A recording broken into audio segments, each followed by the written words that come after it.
Ya, Assalamualaikum warahmatullahi wabarakatuh. Tiba-tiba hari ni saya tekak, saya terasa macam nak makan apa ni, nasi kandang. Jadi saya dah apa ni, riki-riki kan, dan saya dapat info daripada thread mengatakan dekat Taman Sri Sedang ni ada satu kedai nasi kandang baru buka.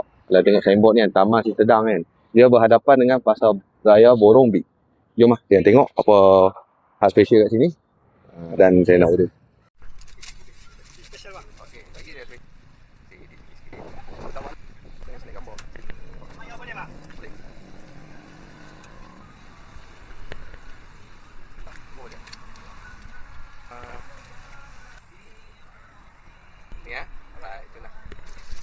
Okey, dah selesai bungkus lah. Berapa ringgit dia? Saya pun pakai bagi dia duit kan.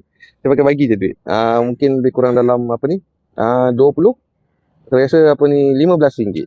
Dia lebih kurang RM15. Dengan apa ni yang saya suruh dicedok-cedok tadi ya. Jadi saya akan makan dan saya akan bagi komen lah. Jangan risau. Saya ni tekak orang utara. Memang tekak Penang Mai punya. InsyaAllah. Kalau barang ni bagus, kita akan cakap bagus. Kalau barang ni tak bagus, kita akan cakap tak bagus. Harap owner steady. Right? Buka makanan macam ni semua. Jadi kita akan tengok dulu first apa ni yang menarik, first impression. Inilah dia first impression untuk tantaran. Apa? Dia ada apa ni, saya rasa dia ada apa ni rasa telur. Apa ni dia punya nyok tu. Dia punya apa ni ayam, sayur sikit, bayam kandang dengan ayam goreng dia tak boleh dipisahkan. Gila sesuatu si kandang tu dekat ayam goreng dia ni. Lepas tu kuah dia ni, kuah dia ni mesti nak kena padu kuah dia kena padu, kena sedap. Jadi jom saya makan dulu. Jemput bismillah. First saya nak rasa dia punya ayam dia tu, ayam dia kita nak rasa dia ada rasa-rasa dia punya apa ni rempah dia tak. Bismillah. Ayam okey, ayam dia okey, ada rasa rempah dia tak berapa nak menyengat sangat, ada rasa. Lepas tu bila tadi sebab saya pun lama saya bungkus, dia punya apa ni bawang goreng tu dah menyerap masuk dalam ayam tu semua, rempah-rempah tu dapat rasa lah. Saya nak rasa ni apa ni telur sotong tak silap saya ni.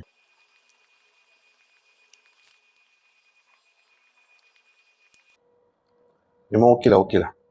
Ni saya ni okey. Jadi saya nak rasa dia punya ni apa ni, dia punya orang panggil tadi dia kata nyok ni.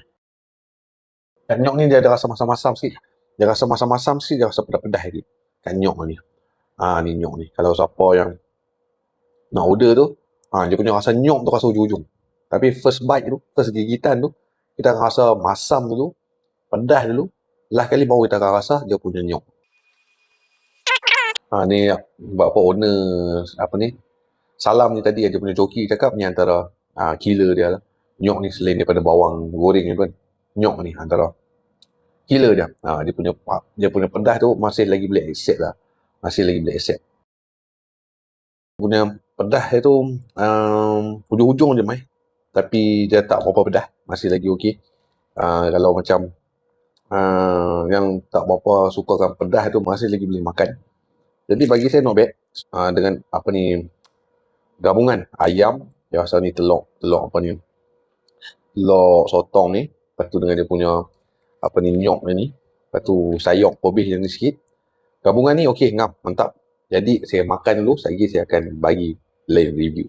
Alright. Dia ni semua dah cukup, rempah, ada masam sikit, ada pedas sikit, semua dah ada. Dia kurang dia apa? Kurang dia kat manis. Manis tu kurang. Biasa tu kuah manis tu, biasa dia punya, biasa hak tu kuah daging masak kicap. Tapi hak tu tak ada, saya rasa hak tu kurang. Tapi boleh makan, sedap. Kalau owner dia masuk sikit, ada manis sikit kalau lengkap lah. Dia punya geng tu cukup pedas, masam, masin, rempah. Manis tu kurang. Siapa hak kaki nasi kandang dia akan tahu lah apa saya cakap ni. Dia dua benda je. Kalau dia main ada manis, lepas tu hak bawang tu dia kurang goreng bagi hangit, dia tak pahit, memang mari, memang sur.